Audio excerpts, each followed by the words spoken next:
Next, we are going to look at where there are situations where the excess of either P or N or K. The NPK may be excess.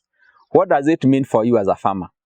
When N is excess, it is given, remember we gave you the measurement when where it could be excess, and when the lab result shows that your farm has excess of N, then it will mean one thing: you are going to change the crop that you are going to farm in your land. Because, for instance, if you wanted to farm the cereals like maize, and you find that the lab result says there is a lot of nitrogen in your soil, then it will mean once you plant the maize, there will be more enhancement in terms of the vegetative growth of that maize, which will mean grain formation, which is usually enhanced by potassium. You find that it is not going to be as desired. And therefore, if your farm has excess, and then you are supposed to shift from growing the cereals, and then you can grow plants that require a lot of N, like the vegetables. So you can do vegetables maybe for 2 seasons, and then now you can go back to the maize or the cereals once the level of nitrogen has gone down in your farm. When nitrogen is in excess, it also means that in your farm, you should reduce on application of manure. Because manure, that is the farmyard manure or the compost manure, usually supply a lot of nitrogen to your farm. And therefore, if there is excess nitrogen, then the level of manure application should be less. Let us go now to phosphorus. And excess of phosphorus is not as detrimental to the crop, because phosphorus mostly is required during the early stages of the plant in terms of development of the roots, development of the first leaves and the first shoot, and also development of the stem.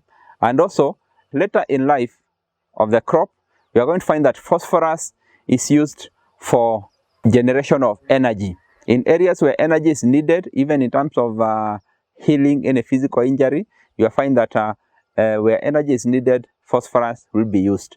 And therefore, excess of phosphorus is not a big issue to the plant. Less of phosphorus is where there is a big issue. And therefore, when there is less of phosphorus, then application of the requisite phosphorus according to the recommendation of the test result should be done.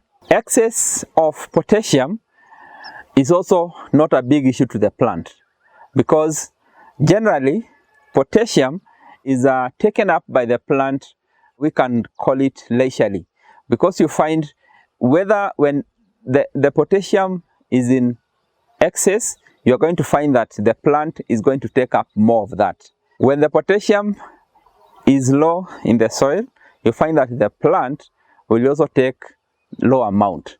And therefore, it is very important when the recommendation is given for you to apply according to the recommendation, so that the plant can be able to take up potassium according to what is available in the soil. Because if you are planting flowering plants or fruits, and you find that the potassium is less in your soil, the plant is going to absorb just enough of what is available. And you find instead of giving you 10 fruits, it will give you half that because of the available potassium. But you are going to find that if there is excess of potassium, you are going to find that the plant will going to take that potassium leisurely and in full amount. And you find instead of that plant giving you maybe 10 fruits per plant, you are going to find it will give you, or per truss, it will give you more of that, because it's getting more of the nutrients. However, it is very important to note that excess of either nitrogen or potassium, excess of each other will hinder uptake of each other.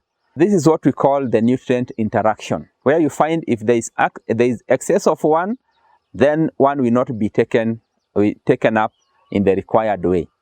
And therefore, it is very important when you have the lab result, a qualified agronomist or a soil scientist should interpret for you, so that he can be able to interpret the interaction of these chemicals according to the lab results, and therefore come up with a recommendation that can be able to work well in terms of uptake of these nutrients. For instance, you are going to find that phosphorus is needed during the early stages of the plant, in terms of root development and in terms of even the fat shoot development.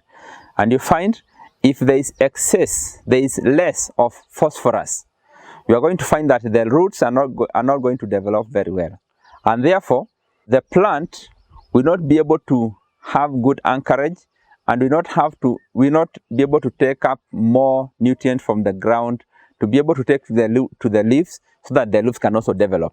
In this kind of a situation, we are going to find the less of P will also lead to less uptake of N, and therefore that's the interaction you are talking about. And you are going to find that if you have excess of P such that root develop very well and the first leaf develop very well, you find that more of N is taken up so that it can be able to support the foliage part of that crop.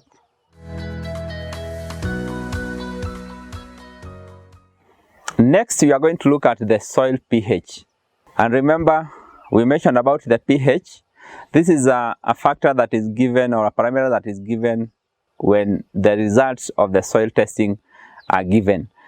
And we said for this pH, we said it is a potential of hydrogen ions in the soil. And this value is given from 0 to 14. And we're going to find that depending on the pH value, it will determine whether your soil is acidic or whether your soil is alkaline.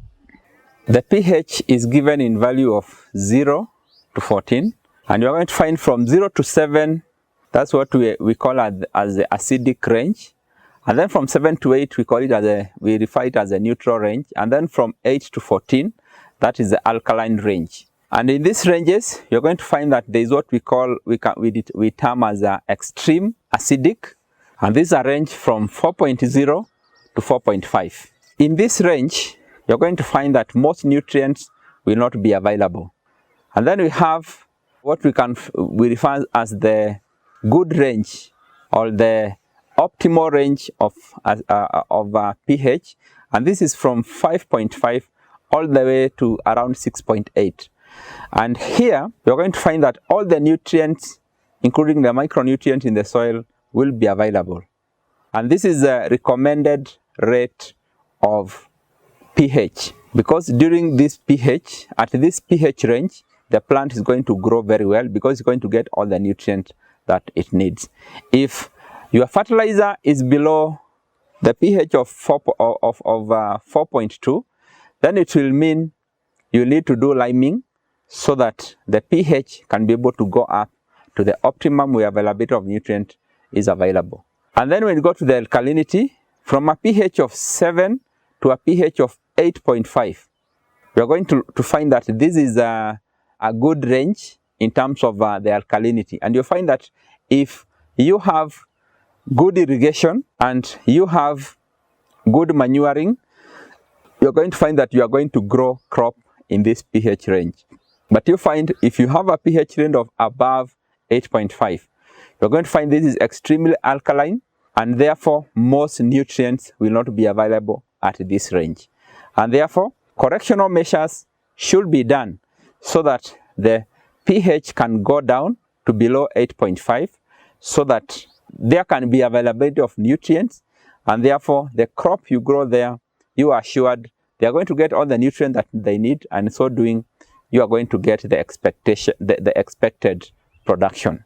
For acidic soils, I mentioned about liming, whereby you are going to apply lime, and we'll be able to touch this later on how to apply this lime.